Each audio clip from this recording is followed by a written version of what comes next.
Bonjour à tous. En ce dimanche, nous montons à Jérusalem avec Jésus.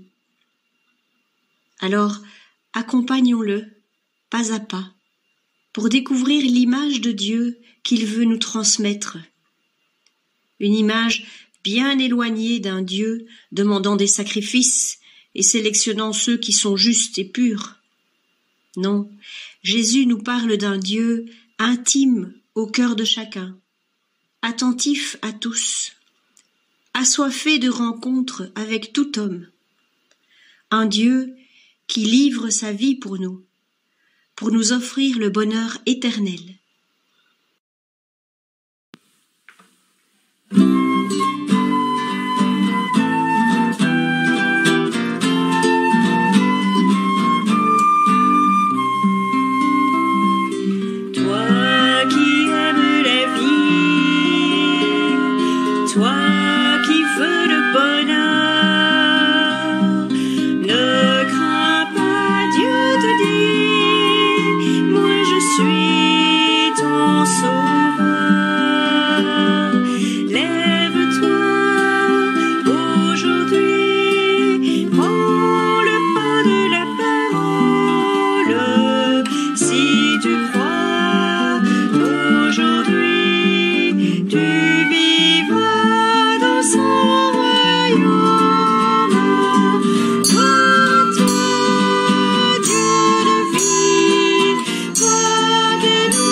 Seigneur, tu veux venir chez moi. Tu veux demeurer auprès de moi. Mais trop souvent, ma porte est comme fermée. Je ne trouve pas le temps pour t'inviter. Je suis chargée de 1000 occupations. Et je ne vois vraiment pas comment te faire une petite place.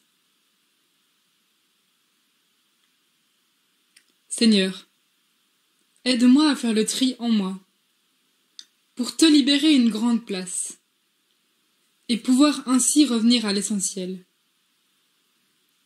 Aide-moi à éclaircir mon cœur, pour qu'il devienne ta demeure. Merci Seigneur.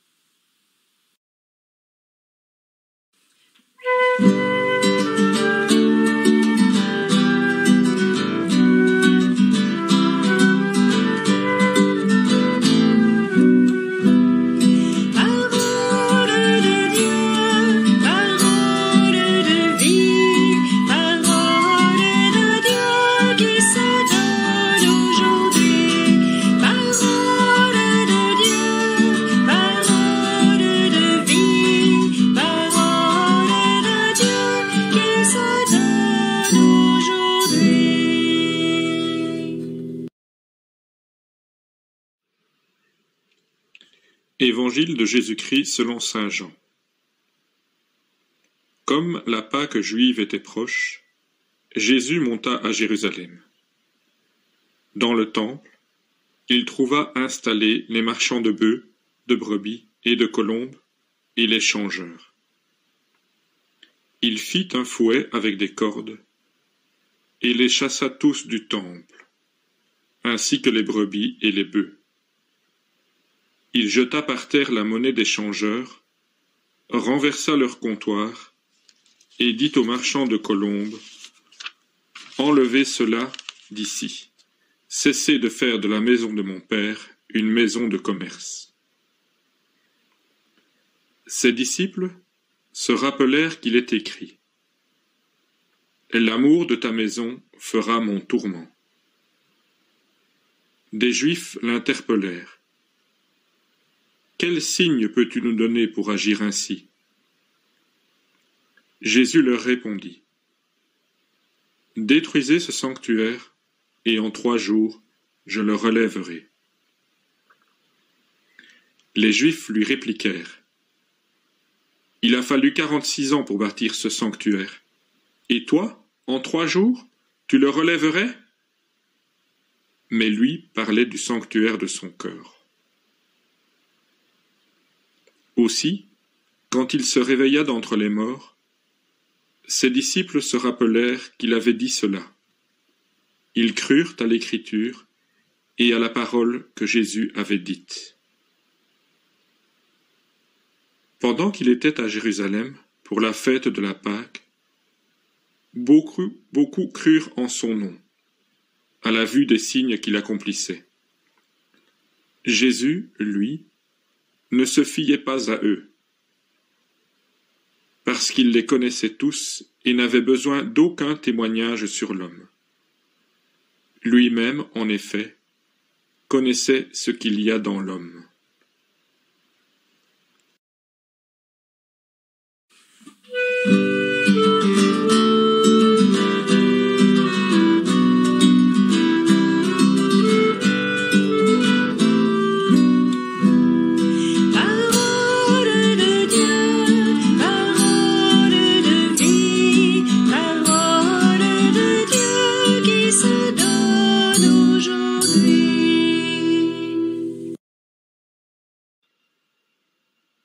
Après les tentations de Jésus au désert et sa transfiguration, nous montons avec lui à Jérusalem.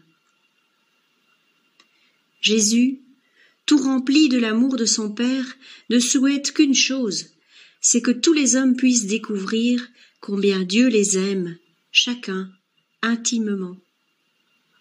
Alors, quel choc pour lui quand il voit ce que les gens et les dirigeants religieux ont fait du temple de Dieu. En soi, il n'est pas contre les marchands, qui ont un rôle bien nécessaire à jouer. Ils permettent en effet aux fidèles d'accomplir les sacrifices conformément à la loi.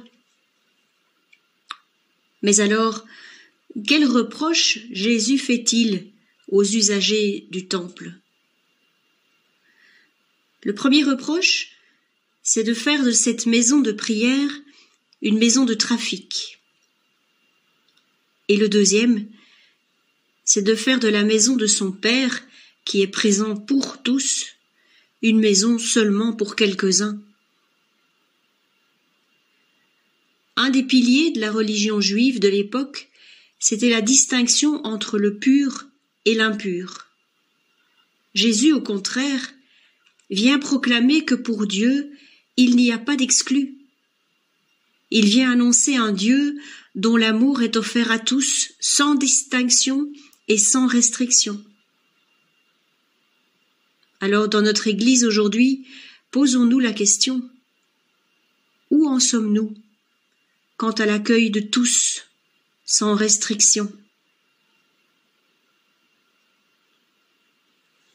Détruisez ce temple, dit Jésus, et en 3 jours je le relèverai.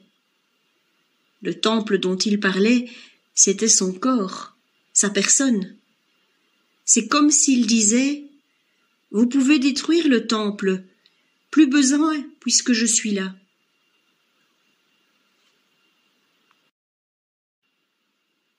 Oui, Jésus a l'audace de se mettre à la place du temple. Le lieu de la présence de Dieu, c'était le temple. Mais Jésus est présence de Dieu. Le lieu de la parole de Dieu, c'était le temple. Mais Jésus c'est la parole de Dieu. Le lieu du culte rendu à Dieu, c'était le temple aussi. Eh bien, Jésus ne cesse de rendre gloire à Dieu. Pour les responsables de l'époque, la maison de Dieu, c'est une bâtisse de pierre. Mais pour Jésus, la maison de Dieu, le vrai lieu de la rencontre, c'est le cœur des hommes. Le Dieu de Jésus, il est tout amour. Il n'est pas inabordable, lointain, enfermé dans des murailles. Au contraire, il est tout proche, intime au cœur de nos vies. Le Dieu de Jésus n'est pas réservé qu'à certains. Ce n'est pas un Dieu qui exclut. Pour lui, pas d'étrangers, pas de païens, de juifs, de femmes ou d'hommes. Le Dieu de Jésus marche à la rencontre de tous. Oui, le Dieu de Jésus est toujours là, le premier, au rendez-vous. Et si l'homme ne le reçoit pas, c'est peut-être qu'il est absent ou encombré par 1000 autres occupations. Le Dieu de Jésus est un Dieu qui vient combler nos manques, qui nous transforme, nous transfigure. Le Dieu de Jésus est un Dieu qui espère l'homme, un Dieu qui attend patiemment une offrande qui vienne de son cœur.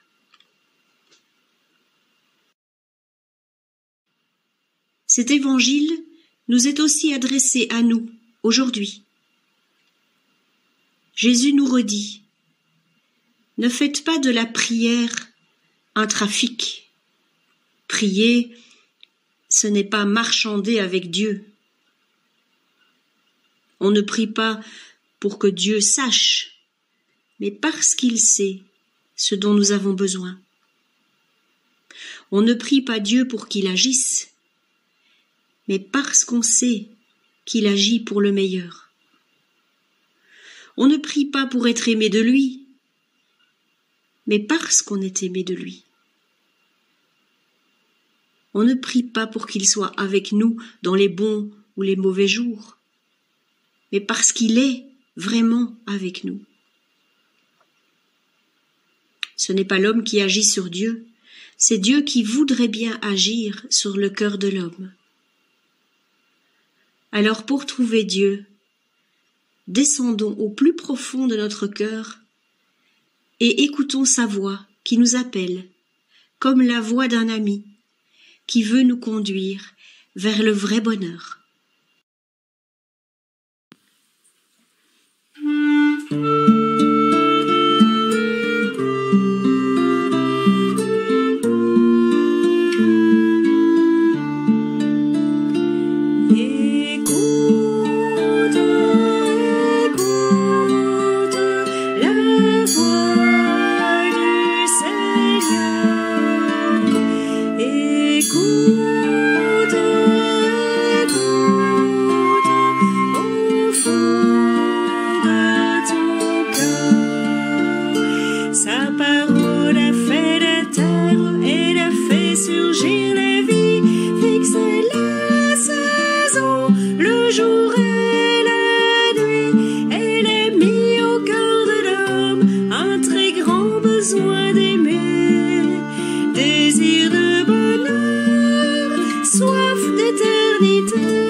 Vers le vrai bonheur.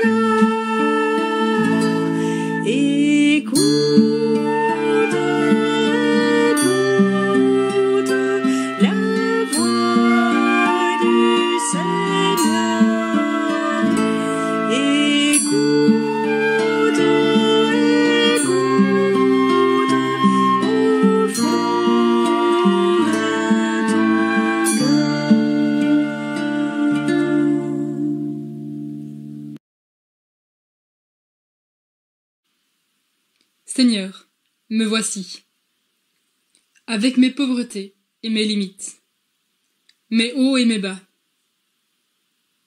Je te présente toutes les peurs et les liens qui sont pour moi comme une prison. Viens me libérer intérieurement. Viens visiter en moi les zones d'ombre qui sont obstacles à ta lumière. Que mon regard soit rempli de bienveillance pour les autres et pour moi-même. Que mon cœur, mes yeux et mes mains soient porteurs de bonnes nouvelles.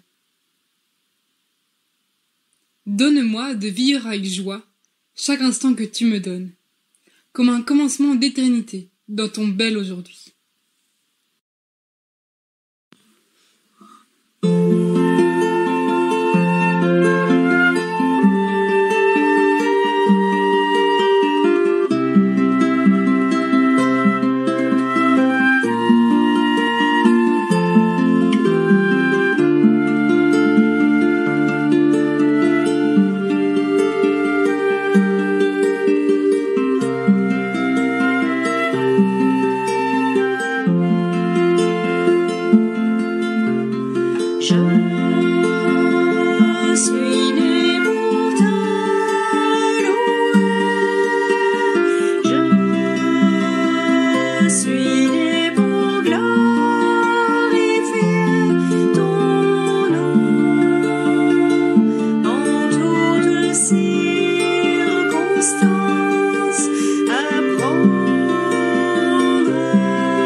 Je suis